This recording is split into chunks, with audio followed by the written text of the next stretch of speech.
Alright, what's up lads? Welcome to The Workshop, a series in which I think up ideas for how new Pokemon should be added into Pokemon UNITE. For the inaugural episode, we have Diancie. Diancie is the jewel Pokemon and a mythical Pokemon first introduced in Generation 6 with Pokemon X and Pokemon Y. According to the Pokedex entries of Diancie, Diancie are a result of Carbink undergoing a sudden transformation. However, in UNITE, just like the mainline series games, Diancie does not evolve from Carbink and in fact has nothing to do with them. Now we've gotten the basics out of the way. I know that was quick, but there wasn't much to talk about. So now that we've gotten that out of the way, I'll move on to the learnable moves, dividing them into sections, with section 1 being, of course, the 2 basic moves. Diancie's 2 base moves are Harden and Power Gem. Harden simply just raises Diancie's defense and special defense stats for 5 seconds, with a 4-second cooldown, so, if you didn't notice, you can chain these together to constantly have an increased defense stat. Power Gem is practically a reskin of Sylveon's Mystical Fire, where 4 Geodes surround Diancie and locking onto enemies within range, shooting lasers out of the Geodes before causing them to disappear. Once Diancie reaches level 4, however, Harden is replaced by one of the 2 next special moves, which brings us to Section 2, Learned Move 1.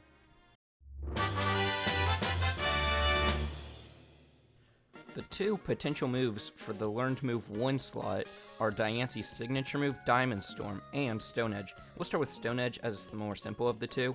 When used, 3 sharp stones shoot out of the ground in front of Diancie, not only damaging, knocking back, and stunning enemies that hits, but also creating a wall that blocks incoming attacks and blocks movement for a short time. Next is Diamond Storm, the signature move of Diancie in the mainline games. Diamond Storm is a ranged attack that fires straight forward, locking Diancie in place for a duration of the attack. During the attack, Diancie unleashes a barrage of tiny, sharp diamonds that pelt enemies. For every enemy that's hit, Diancie's defense will be raised slightly by a small amount for 4 seconds, working as an offensive upgrade to Harden. Once Diancie hits level 6, her other base move, Power Gem, will be replaced by the moves in Section 2, so let's move right on to that.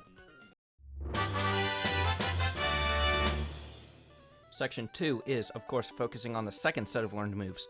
Dazzling Gleam and Moon Blast are the 2 potential moves that could replace Power Gem. Dazzling Gleam is a cone-shaped ranged attack that locks Diancie in the direction she was facing when the attack was used, however she can still move and strafe. The attack deals extra damage to enemies on the last 20% of the attack's range. You may have noticed that this is also very similar to another one of Sylveon's attacks, Hyper Voice. However, unlike Hyper Voice, Dazzling Gleam doesn't deal extra damage with each wave, and, in fact, doesn't have waves at all, instead doing smaller bursts of continuous damage. The other option, Moon Blast, is very simple, just a slow, moving orb that will slow and damage enemies that it comes in contact with. It's not much, but just because it isn't very complex doesn't mean it's not very effective. Now that we've gotten the simple stuff out of the way, I know that was fast, but I just wanted to move on to my favorite part, Diancie's Unite move, Refraction Beam. Refraction Beam is unlocked just like most, if not all, Unite moves at level 9. Refraction Beam is inspired by the last prism from Terraria. Diancie sends out 5 rainbow beams that slowly move and converge into one big white beam that deals extra damage. Just like Decidueye's Unite move, Diancie cannot move while using the Unite move, but she can still rotate a full 360 degrees while staying in place. With good accuracy, this attack practically disintegrates opponents.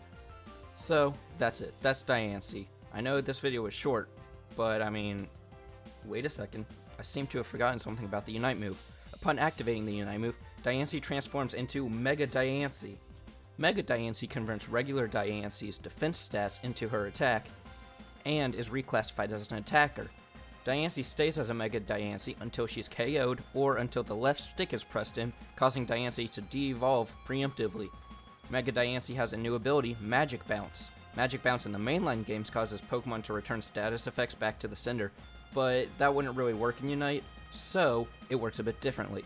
Magic Bounce causes Diancie to take 10% less damage from ranged attacks, and for projectile attacks, Mega Diancie reflects the projectiles, launching them back in the direction of the original attacker, but now traveling at half of the projectile's regular speed and dealing only 50% of the base damage, if it hits an enemy. Some of you may have noticed that Diancie seemed a bit offensive focused for a defender, and Mega Diancie is why. Anyways, that's it for this video. Let me know what you think in the comments, any changes you make to Diancie, any criticism you've got about the video. I know it was pretty short, I'm trying to make it longer. Anything else, let me know in the comments down below. And don't forget to like and subscribe. Since I'm a new channel, it's hard to grow, and any form of interaction with the video would be a great help. Also, be sure to follow me at ladknows on Twitter and Instagram, although I rarely ever use Instagram, and Twitter would probably be better if you wanted to keep up with me for whatever reason. And stop by my Twitch, also at ladknows, for the occasional live stream. You can find all that below in the comment section. Anyways, thanks again for watching. I'll be back soon. Probably.